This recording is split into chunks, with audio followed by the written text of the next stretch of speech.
They say the system works the same for everybody. But when you really start to follow these court records, you realize timing, money, and representations matters more than what people think. Let's get into it. All right, Victoria Lewis' lawyer filed a speedy trial demand on February 13th, right? And just 13 days later, on the 26th, he withdraw said demand. That same lawyer. All right, Victoria gets convicted, life plus 5, right? Then her lawyer files a placeholder motion for new trial. Mr. Lamb, I believe we spoke about this soon after her conviction. Did you file a placeholder motion on her behalf? I did. It wasn't a detailed motion. It wasn't a motion attacking ineffective counsel, not a motion really breaking down procedural issues. It's just enough to stop the clock. But Victoria gets smart. She come back and fire her lawyer before they can rule on said motion, right? She says, down here, she says continued representation creates a conflict and prevents her from properly asserting her constitutional rights. That matters. See, this is where people get lost in the legal system. If certain issues are not raised during the motion for new trial stage, you usually can't come back later and try to raise those issues again. No second bite at the apple. So if ineffective counsel, speedy trial issues, mental competency being sealed, if all that is not argued, then it can't be brought up later. Now, a new lawyer enters the case, Mr. Eric C. Crawford. And the same day he's entry of appearance, he enters leave of absence all the way through April, right? Now, I understand lawyers are busy.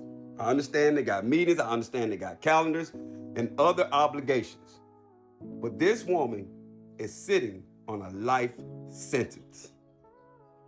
And then comes the proper affidavit, right? This affidavit basically tells the court that Victoria doesn't have any money to afford appellate costs and transcripts. And transcripts matter. The appellate court does not retry cases. They review the record. So now people are asking, where are the transcripts?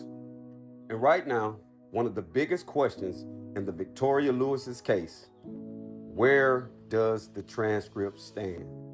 Because without the transcript, new counsel can't fully break down what happened during trial. They can see the docket, they can see the motions, they can see the orders, but the transcripts is what shows what actually was said and done inside that courtroom. And here's another layer where people don't understand. Court reporters are not just sitting there typing stuff for free. Those transcripts cost money. That's why you saw the proper affidavit filed. The filing is basically telling the court that Victoria does not have the resources to recover those appellate costs herself. Victoria's conviction has yet to be affirmed, right? By her firing her lawyer before this motion was ruled on, stop the clock and stop the process. Because you want to get the ineffective counsel, the speedy trial demands, all these things into her new motion. Because we're also watching to see if Eric Crawford is going to amend the motion for new trial. In Victoria's demand for new counsel, she also demanded the right to amend the motion filed by Ten Lamb. Because in that motion gets through without her addressing the speedy trial issue, without her addressing the ineffective counsel issue, Victoria can no longer bring that up in future appeals. This is why this is very important, all right? This is Victoria's address to where she is. You guys send her some letters, send her some uplifting words, let her know that you're standing behind her, let her know that we're fighting for her out here. Because no one of Victoria's situation should be sitting in prison for a lifetime. This is New Media, Lamar King Sr., investigative analyst, where the truth will never be silenced.